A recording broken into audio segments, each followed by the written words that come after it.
Hello friends. सर्वोच्च न्यायालय ने एक बार फिर से कुछ दिनों पहले ही स्पष्ट किया कि सरकार से अलग विचार रखना देशद्रोह नहीं है।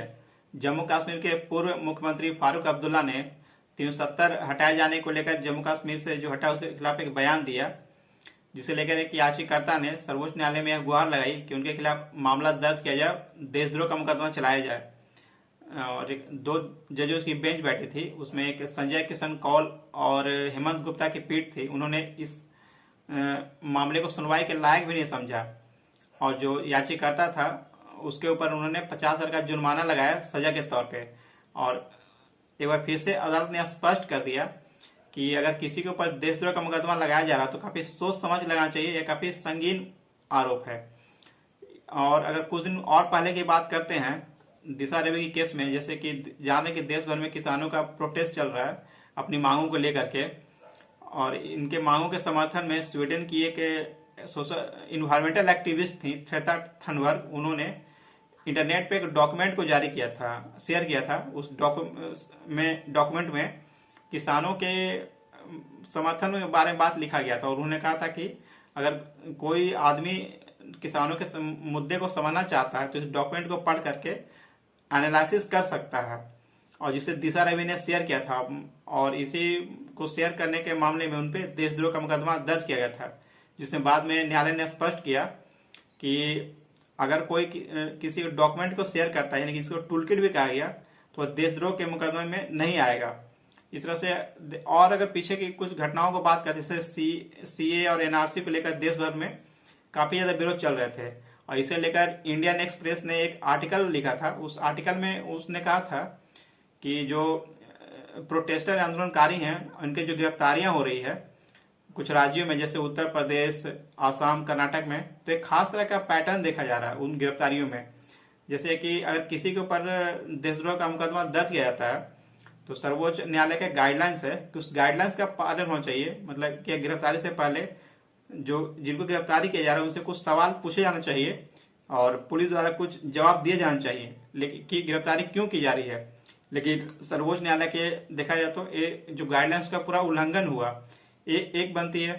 फिर अगर और पीछे चले जाए 1-2 साल का, तो झारखंड में बहुत बड़े पैमाने पर लोगों के जो करीब कहा जाता है कि 10,000 ग्रामीणों के ऊपर देशद्रोह का मुकदमा दर्ज किया गया। फिर अगर कांग्रेस की सरकार की बात करें, उनमें तमिलनाडु में न्यूक्लियर पावर प्लांट को लेकर चल रहे थे विरोध प्रदर्शन, उसमें काफी ज्यादा ग्रामीणों के ऊपर देशद्रोह का मुकदमा दायर किया गया। और अभी देखा जाए तो हाल के वर्षों में जैसे छात्र हों, कोई आंदोलनकारी हों, पत्रकार हों, उनके ऊपर भी काफी देशद्रोह के मुकदमे दायर किए जा रहे हैं। अगर कोई विपक्ष का लीडर है और सरकार से असहमत होकर के वो को रैली करता है, जनसभाएं होती हैं, विरोध प्रदर्शन होता है, तो ऐसा देखा गया कि उनके ऊपर भी देशद्रोह के मुकदमे दायर किए जाते हैं। एक हम डेटा लेकर चलेंगे एनसीआरबी का। अगर हम एनसीआरबी के डेटा को देखते हैं तो इसमें देखा जा रहा है कि 2015 से 2018 के बीच में है जो केसेस हैं वो डबल हो गए। और अगर देखें कि 2016 से 2018 के बीच में 332 लोगों पे देशद्रोह के मामले दर्ज किए गए, जिसमें 7 पे ही देशद्रोह के सही मुकदमे पाए गए। तो इस तरह से हम कह सकते हैं कि सरकार जो है देश के नागरिकों के ऊपर देशद्रोह के मुकदमे जो दर्ज करती है वो उसका इस कानून का मिसयूज कर रही है। और एक चीज़ है कि सरकार अगर कोई फैसला लेती है और देश के नागरिक अगर इस फैसले के खिलाफ जाते हैं सरकार के और असंतोष को व्यक्त करते हैं, सरकार अगर असहज महसूस करती है तो लोगों पर देशद्रोह का मुकदमा दायर करती है। ऐसा ही देखने का पैटर्न चल रहा है। फिर लेकिन एक समस्या यहाँ पर और उत्पन्न हो रही है कि अगर किसी के ऊपर देशद्रोह का मुकदमा दायर किया जाता है तो मीडिया हो गई, सोसाइटी हो गई, उसके लिए एक अलग ही राय बनाती है। और वो अगर देशद्रोह के मामले जैसे बरी भी हो जाए तो समाज में उसके लिए पहले से इन्वायरमेंट नहीं रह जाता है, और ये कहीं ना कहीं आदमी के ऊपर मेंटली एक प्रेशर बन जाता है कि वो कैसे फिर से नॉर्मल लाइफ सर्वाइव करेगा। एक यहाँ पे समस्या आती है।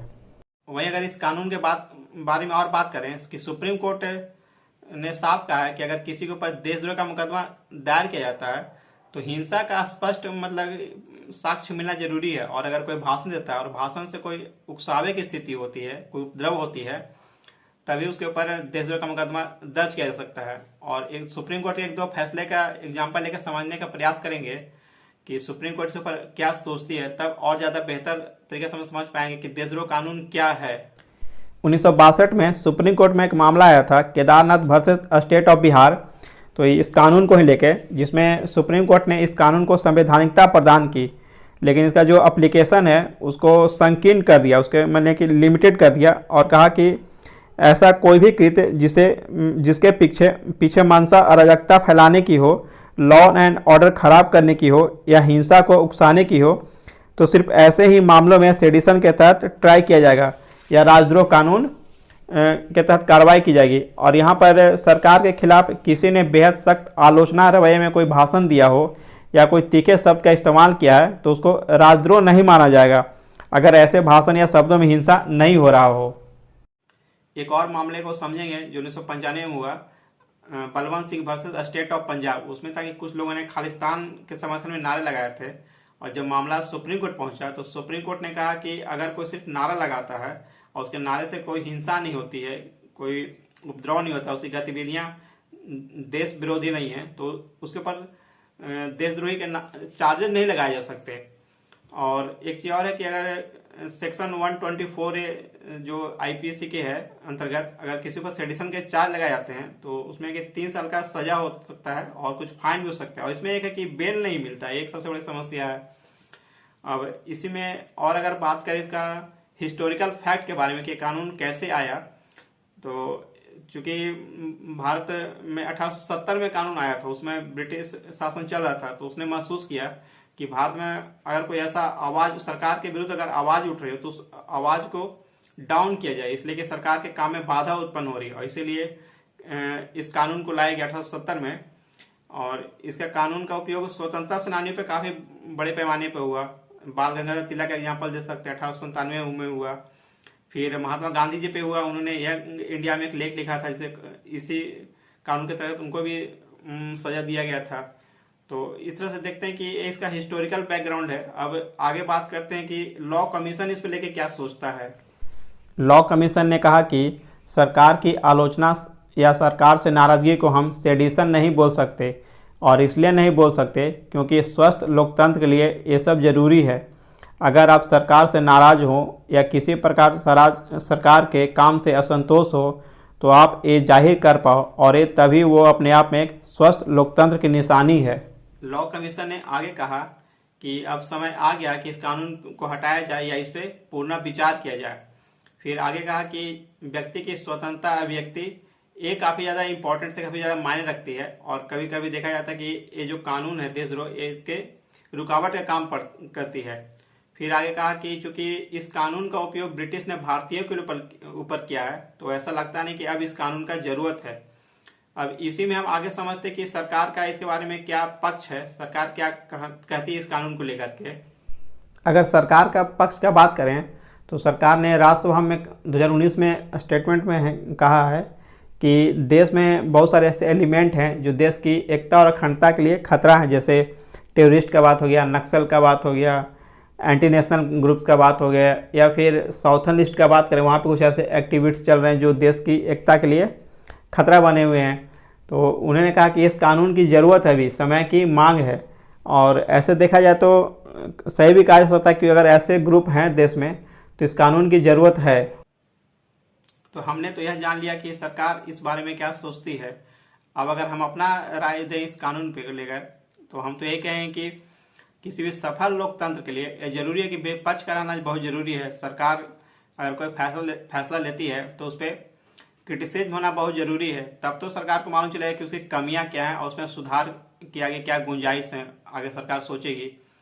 तो निसंदेह देश के जो नागरिक हैं अगर वो सही अर्थों में सरकार को जागरूक करते हैं, सरकार की नीतियों को आलोचना करते हैं, और सरकार अगर असहज महसूस होती भी है तो सरकार को चाहिए कि ऐसे देश के नागरिकों पे सेडिशन के चार्ज ना लगाया जाए, ये सही रहेगा।